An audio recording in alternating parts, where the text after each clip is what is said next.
수도권은 실거주 목적의 낙찰, 무조건 수도권 내 집 마련은 경매로 싸게. 지금 이제 그 전략이거든요. 수도권은 좋은 낙찰, 수익을 낼 수 있는 낙찰은 결국 이런 시장 상황을 고려를 해야 된다라는 개념. 그리고 그 상황에 따라서 때로는 많이 싸게 낙찰을 받아야 되는 시기가 있고, 때로는 2, 3천만 싸게 낙찰을 받아도 괜찮은 시기가 있고, 그리고 수도권은 지금 이런데 지방으로 넘어가면 더 많은 투자 기회들이 있게 되는 거죠.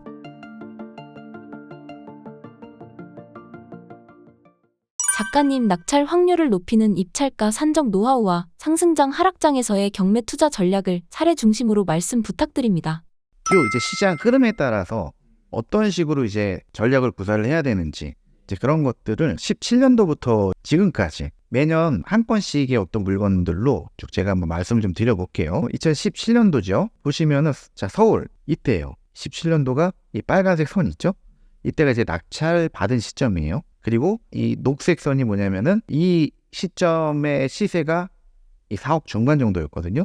근데 이 가격 4억 정도의 가격에 낙찰을 받았다라는 거고요. 그럼 결과적으로 2017년은 서울에 투자하기가 괜찮았죠. 살짝 이제 움직임이 좀 있었던 시기였으니까요, 이때가. 근데 보시면 4, 5천밖에 싸게 낙찰을 못 받았어요. 아까 막 뭐 1억 2천, 3천 막 이렇게 낙찰된 거 보다가 이렇게 보시면은 별론데 이런 생각이 좀 드실 거예요. 그런데 그 이후의 가격 움직임을 보시면 어때요? 이 9억 중반까지도 실거래가 됐었거든요. 그리고 하락을 하긴 했지만 지금도 7억 한 중반 정도예요, 시세가. 그렇다면 이런 투자는 괜찮죠. 만약에 지금 이 시점에 팔았다고 해도 수익이 제법 됐을 거예요. 왜냐면 낙찰가가 4억이니. 이 사례는 사실은 제 낙찰 사례예요. 그리고 저는 이 시기에 팔았어요. 딱 이 실거래가가 이제 제가 판 실거래가예요. 8억 후반, 8억 9천 정도에 제가 이제 매도를 했었고요. 그래서 이제 흐름을 여러분들이 좀 보셨으면 해요. 자, 17년도에는 이랬다. 자, 18년도로 넘어갈게요. 18년도도 여전히 서울에 접근하기가 괜찮은 시기였죠. 왜냐면 그래프를 보시면 이 빨간 선 이 시기였거든요. 이것도 마찬가지로 이제 막 상승을 꾸물꾸물 시작하고 있는 상승 초입이었죠. 그 시기였고, 이 물건은 한 3천 정도 싸게 낙찰을 받은 거예요. 요 시세보다 3천. 이 가격대에서 3천이면은 별로 메리트가 없어 보이기도 할 거예요. 그리고 지금 지나고 나서 보니까 이만큼 오를 거면 이때 당연히 샀지라고 하는데, 이 시기로 돌아가 보자면 지금 한참 아직도 하락폭이 큰 노원구예요, 여기가. 그러면은 이 분위기에서 노원구를 그냥 매입을 하기가 쉽지는 않았을 거예요. 안 올라도 손해보지 않으려면은 싸게 들어가는 게 굉장히 중요했던 시기였거든요. 이 타이밍에 한 3천 정도 싸게 낙찰을 받았다. 근데 자, 이 이후에 많이 올랐죠? 많이 올랐고, 떨어졌어도 지금 10억 정도 해요. 요 타이밍, 그리고 낙찰가 지금 계속 싸게 낙찰받는 정도는 별로죠. 자, 이제 19년도로 넘어가 볼 거예요. 19년도는 이제 서울은 많이 올라간 지역들이 많았어요. 자, 이제 경기도예요. 수원 영통구죠. 19년도. 이때 당시 19년도에 한번 볼까요? 가격 움직임이 전혀 없죠. 보시면 전혀 없어요, 가격 움직임이. 이때로 돌아간다면 과연 살 수 있을까? 쉽지 않을 거예요. 10년 동안 가격 움직임이 없는 건 고사하고 오히려 하락을 했어요. 그리고 그 하락이 계속 유지가 오랜 기간 동안 되었던 시절, 그 시기였거든요. 이때도 보시면은 이 시세 대비 낙찰받은 건이 이것도 한 3, 4천밖에 안 돼요.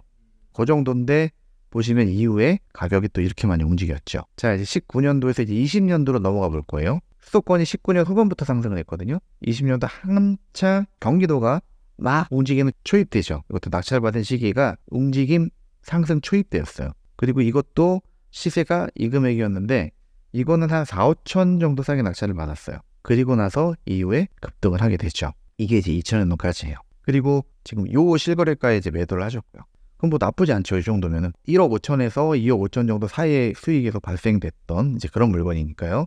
자, 이제 21년도로 넘어가요. 21년도면은 서울 거의 최고점, 그리고 경기도도 최고점인 데들이 있었고 아직 덜 오른 그런 데도 있었어요. 그러니까 마지막 그게 어디였냐면은 이제 평택도 입지 좋은 데는 거의 그 최고점이었고, 입지가 좀 별로인 그런 것들은 이제 이런 모양들을 보여요. 지금 21년도까지 왔지만 아직 가격대가 이렇게 이 지경에 머무르고 있었거든요. 그리고 이제 짧은 기간 동안 완전 폭등을 시작할 만한 초입, 딱 그 시기였어요. 그때 낙찰을 받았죠. 이거는 한 6, 7천 정도 싸게 낙찰을 받았어요. 근데 자, 이때 전략은 뭐였을까요? 단기 매도. 이건 2년을 보는 게 아니에요, 이 시기에는. 그래서 낙찰 주체도 법인이었어요. 주식회사 지금 보이시죠? 그래서 이거는 단기 매도. 이 흐름에 따라서 이거는 입찰가를 더 보수적으로 접근을 했어요. 그리고 매도 타이밍도 더 짧게 그런 전략을 구사를 했다라는 거예요.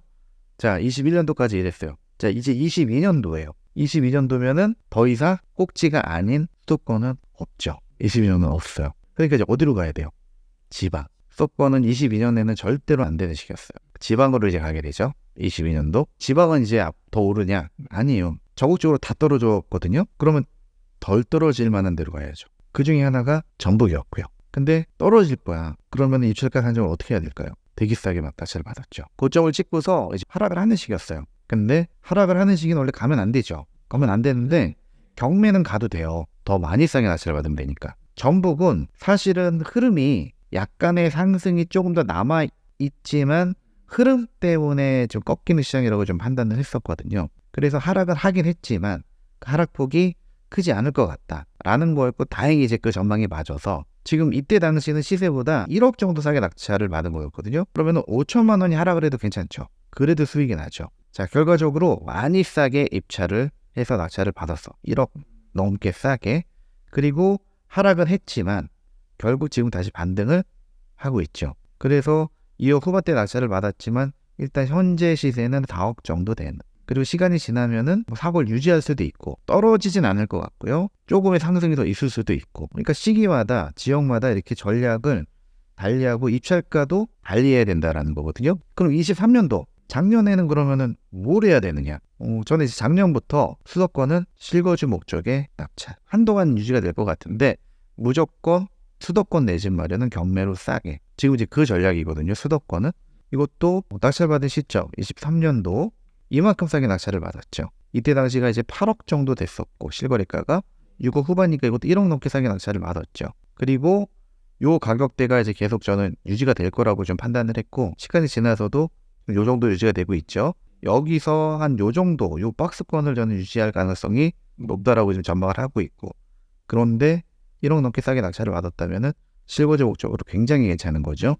최악의 경우도 절대로 이 낙찰받은 금액 밑으로는 하락할 가능성이 매우 희박하다라고 이제 판단한 물건. 가장 최근에 낙찰받은 건도 그거예요. 수도권은 이것도 마찬가지로 이쪽 용인 지역에 실거주 목적으로 이제 찾으시는 분이 계셨는데 이분도 처음부터 실거주 목적으로 이제 찾고 계셨고요. 시세는 7억 초반 정도 되죠. 그런데 낙찰은 6억 정도의 낙찰을 받았고 이것도 1억 넘게 이제 싸게 낙찰을 받은 거고요.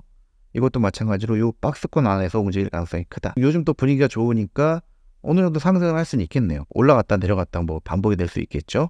이것도 마찬가지로 이 밑에까지 내려올 가능성은 매우 희박하다. 결국은 그냥 시세대로 사는 것보다 1억 이상 싸게 낙찰을 받는 전략이라면 현재 수도권 내 집 마련에 있어서는 참 매우 괜찮다라고 봐요. 좋은 낙찰, 수익을 낼 수 있는 낙찰은 결국 이런 시장 상황을 고려를 해야 된다라는 거예요.